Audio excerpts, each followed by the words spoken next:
ये कहना भूल है कि दाम्पत्य सुख के लिए स्त्री पुरुष के स्वभाव में मेल होना आवश्यक है। श्रीमती गौरा और श्रीमान कुंवर रतन सिंह में कोई बात न मिलती थी। गौरा उदार थी, रतन सिंह कौड़ी कौड़ी को दांतों से पकड़ते थे। वह हंसमुख थी, रतन सिंह चिंताशील थे। वह कुल मर्यादा पर जान देती थी, रतन सिंह इसे आडंबर समझते थे। उनके सामाजिक व्यवहार और विचार में भी घोर अंतर था। यहाँ उदारता की बाजी रतन सिंह के हाथ थी। गौरा को सहभोज से आपत्ति थी, विधवा विवाह से घृणा और अछूतों के प्रश्न से विरोध। रतन सिंह इन सभी व्यवस्थाओं के अनुमोदक थे। राजनीतिक विषयों में यह विभिन्नता और भी जटिल थी। गौरा वर्तमान स्थिति को अटल, अमर, अपरिहार्य समझती थी, इसलिए वह नरम गरम, कांग्रेस, स्वराज्य, होम रूल सभी से विरक्त थी। कहती, ये मुट्ठी भर पढ़े लिखे आदमी क्या बना लेंगे, चने कहीं भाड़ फोड़ सकते हैं। रतन सिंह पक्के आशावादी थे, राजनीतिक सभा की पहली पंक्तियों में बैठने वाले, कर्मक्षेत्र में सबसे पहले कदम उठाने वाले, स्वदेश विरोधी और बहिष्कार के पूरे अनुयायी। इतनी विषमताओं पर भी उनका दाम्पत्य जीवन सुखमय था। कभी कभी उनमें मतभेद अवश्य हो जाता था, पर वे समीर के वे झोंके थे जो स्थिर जल को हल्की हल्की लहरों से आभूषित कर देते हैं। वे प्रचंड झोंके नहीं जिनसे सागर विप्लव क्षेत्र बन जाता है। थोड़ी सी सदिच्छा सारी विषमताओं और मतभेदों का प्रतिकार कर देती थी। 2. विदेशी कपड़ों की होलियां जलाई जा रही थीं। स्वयंसेवकों के जत्थे भिखारियों की भांति द्वारों पर खड़े हो होकर विलायती कपड़ों की भिक्षा मांगते थे, और ऐसा कदाचित ही कोई द्वार था जहां उन्हें निराश होना पड़ता हो। खद्दर और गाढ़े के दिन फिर गए थे। नयन सुख, नयना दुख, मलमल और तंजेब तनबेद हो गए थे। रतन सिंह ने आकर गौरा से कहा, लाओ अब सब विदेशी कपड़े संदूक से निकाल दो, दे दून। गौरा, अरे तो इसी घड़ी कोई साइड निकली जाती है, फिर कभी दे देना। रतन, वाह, लोग द्वार पर खड़े कोलाहल मचा रहे हैं और तुम कहती हो फिर कभी दे देना। गौरा, तो ये कुंजी लो, निकाल कर दे दो। मगर यह सब है लड़कों का खेल। घर फूंकने से स्वराज्य न कभी मिला है और न मिलेगा।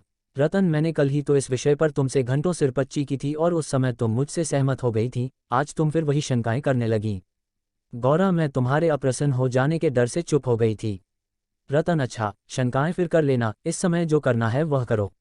गौरा, लेकिन मेरे कपड़े तो न लोगे ना। रतन, सब देने पड़ेंगे, विलायत का एक सूत भी घर में रखना मेरे प्रण को भंग कर देगा। इतने में रामटहल साइस ने बाहर से पुकारा, सरकार, लोग जल्दी मचा रहे हैं, कहते हैं अभी कई मोहल्लों का चक्कर लगाना है। कोई गाढ़े का टुकड़ा हो तो मुझे भी मिल जाए। मैंने भी अपने कपड़े दे दिए। केसर महरी कपड़ों की एक गठरी लेकर बाहर जाती हुई दिखाई दी। रतन सिंह ने पूछा, क्या तुम भी अपने कपड़े देने जाती हो?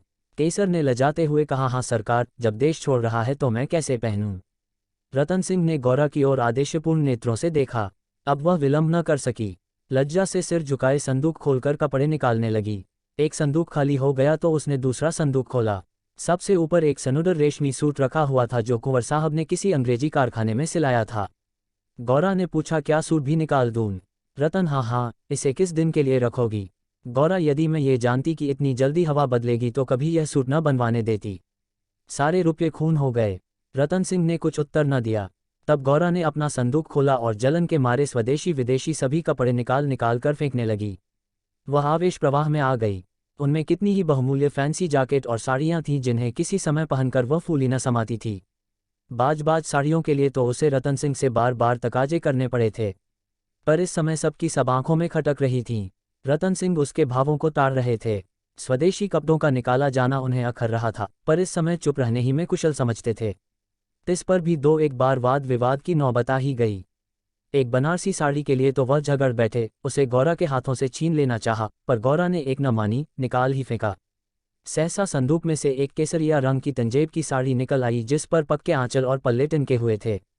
गौरा ने उसे जल्दी से लेकर अपनी गोद में छिपा लिया। रतन सिंह ने पूछा, कैसी साड़ी है? गौरा, कुछ नहीं, तंजेब की साड़ी है। आंचल पक्का है। रतन, तंजेब की है तब तो जरूर ही विलायती होगी, उसे अलग क्यों रख लिया? क्या वह बनारसी साड़ियों से अच्छी है? गौरा, अच्छी तो नहीं है, पर मैं इसे न दूंगी। रतन, वाह, विलायती चीज को मैं न रखने दूंगा, लाओ इधर। गौरा, नहीं, मेरी खातिर से इसे रहने दो। रतन, तुमने मेरी खातिर से एक भी चीज न रखी, मैं क्यों तुम्हारी खातिर करूं? गौरा, पैरों पड़ती हूं, जिद न करो। रतन, स्वदेशी साड़ियों में से जो चाहो रख लो, लेकिन इस विलायती चीज को मैं न रखने दूंगा। इसी कपड़े की बदौलत हम गुलाम बने, ये गुलामी का दाग मैं अब नहीं रख सकता, लाओ इधर। गौरा, मैं इसे न दूंगी, एक बार नहीं 1000 बार कहती हूं कि न दूंगी। रतन, मैं इसे लेकर छोड़ूंगा, इस गुलामी के पटके को, इस दासत्व के बंधन को किसी तरह न रखूंगा। गौरा, नाहक जिद करते हो। रतन, आखिर तुमको इससे क्यों इतना प्रेम है? गौरा, तुम तो बाल की खाल निकालने लगते हो। इतने कपड़े थोड़े हैं, एक साड़ी रख ही ली तो क्या? रतन, तुमने अभी तक इन होलियों का आशय ही नहीं समझा। गौरा, खूब समझती हूँ, सब ढोंग है, 4 दिन में जोश ठंडा पड़ जाएगा। रतन, तुम केवल इतना बतला दो कि यह साड़ी तुम्हें क्यों इतनी प्यारी है, तो शायद मैं मान जाऊं। गौरा, यह मेरी सुहाग की साड़ी है। रतन, जरा देर सोचकर, तब तो मैं इसे कभी न रखूंगा। मैं विदेशी वस्त्र को ये शुभ स्थान नहीं दे सकता। इस पवित्र संस्कार का यह अपवित्र स्मृति चिन्ह घर में नहीं रख सकता। मैं इसे सबसे पहले होली की भेंट करूंगा। लोग कितने हतब